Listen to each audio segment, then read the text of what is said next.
Assalamualaikum warahmatullahi wabarakatuh.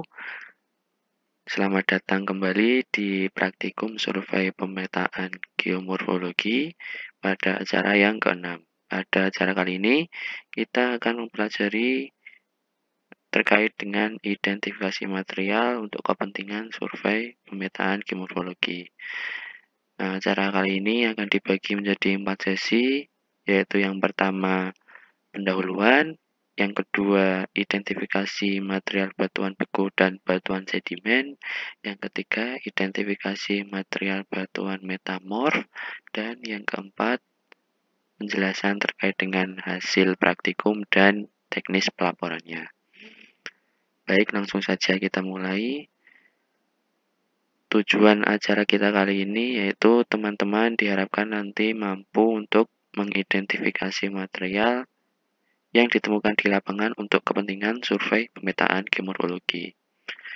Nah, lalu dalam peta geomorfologi, seperti yang teman-teman sudah pelajari, ini mengandung 3 informasi utama, yaitu yang pertama morfologi, yang kedua material, dan yang ketiga adalah proses. Nah, untuk morfologi, kemarin teman-teman sudah mempelajarinya di acara sebelumnya, dari yang skala besar, skala kecil maksudnya, 1:1 juta, lalu skala menengah 1:200.000, dan skala besar skala 1:10.000. Pada kesempatan kali ini kita akan mempelajari tentang identifikasi materialnya. Nah, untuk proses sendiri nanti bisa secara langsung dilakukan di lapangan atau dengan mengasosiasikannya dengan kedua informasi yang telah ada, yaitu morfologi dan materialnya. Nah, mengapa dalam survei pemetaan geomorfologi perlu memiliki kemampuan dalam mengidentifikasi material? Yang pertama, tentu saja material adalah salah satu atribut penyusun bentuk lahan. Nah, selain atribut utamanya yaitu morfologi atau perbedaan bentuk di permukaan bumi yang dapat diklasifikasikan menjadi satu bentuk lahan, adanya perbedaan material ini juga bisa diidentifikasi menjadi suatu bentuk lahan tertentu. Jadi misalnya dalam satu bentuk lahan lereng ini terdapat 2 material yang berbeda. Setiap perbedaan tersebut bisa diklasifikasikan menjadi 2 bentuk lahan tersendiri. Tentu saja dengan memperhatikan skala pemetaannya. Yang tidak perlu dilakukan yaitu tergantung dengan skala pemetaan yang digunakan. Tentu saja semakin detail atau semakin besar skala pemetaan yang digunakan, maka informasi yang di dalamnya harusnya semakin lengkap, baik dari material maupun prosesnya. Lalu kedua, kenampakan material yang ditemukan di lapangan berdasarkan hasil survei perlu dimasukkan ke dalam atribut peta geomorfologi. Ya, seperti yang dijelaskan di depan tadi, bahwa peta geomorfologi mengandung 3 atribut utama tadi, yaitu morfologi, material, dan proses. Ketiga-tiganya harus dimasukkan dalam peta geomorfologi, baik itu di atributnya maupun ditampilkan dalam muka peta utamanya. Nah, lalu alasan yang ketiga adalah material dapat menjadi dasar dalam menjelaskan proses yang terjadi pada suatu wilayah. Nah, jadi seperti yang dijelaskan tadi bahwa proses ini bisa didekati dengan morfologinya termasuk dengan materialnya. Jadi misalnya di suatu wilayah ditemukan batuan beku, maka bisa diidentifikasi bahwa proses yang terjadi di wilayah tersebut adalah proses vulkanisme. Lalu misalnya di suatu wilayah ditemukan adanya sedimen, maka di wilayah tersebut merupakan zona pengendapan atau zona sedimentasi, proses sedimentasi tentunya.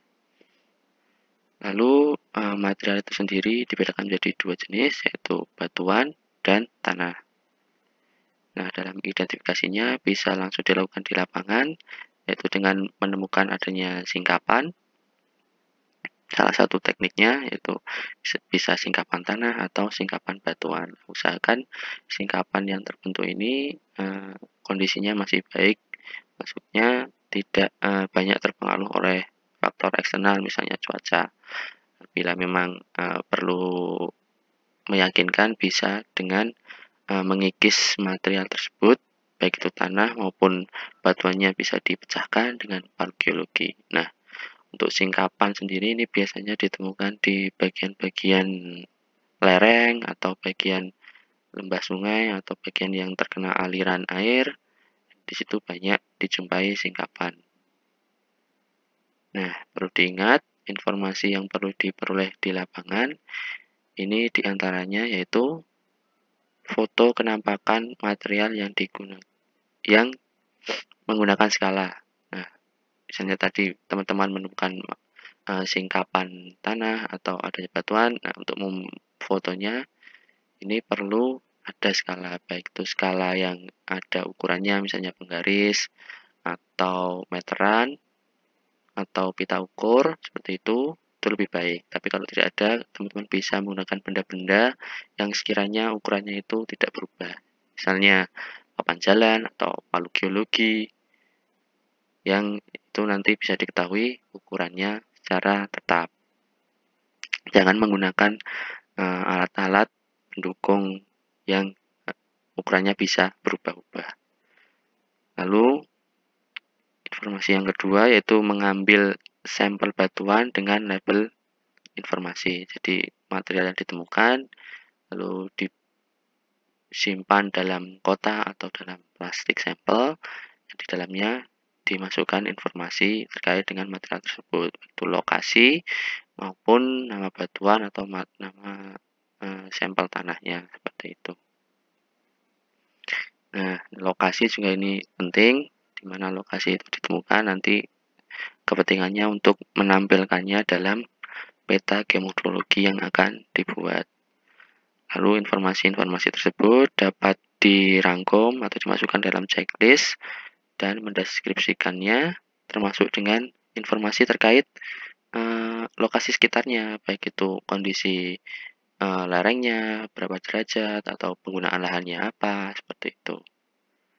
Nah, cara identifikasinya yang pertama adalah menentukan untuk jenis identifikasi material batuan, menentukan tipe batuannya, lalu yang kedua dengan mengidentifikasi kenampakan fisik dari batuan tersebut. Nah, identifikasi selanjutnya, kalau memang alatnya bisa dibawa ke lapangan, bisa langsung dibawa ke lapangan, kalau tidak materialnya bisa dimasukkan ke dalam plastik sampel untuk dilakukan pengujian selanjutnya di laboratorium, seperti itu. Nah, selanjutnya akan dijelaskan terkait dengan identifikasi material batuannya.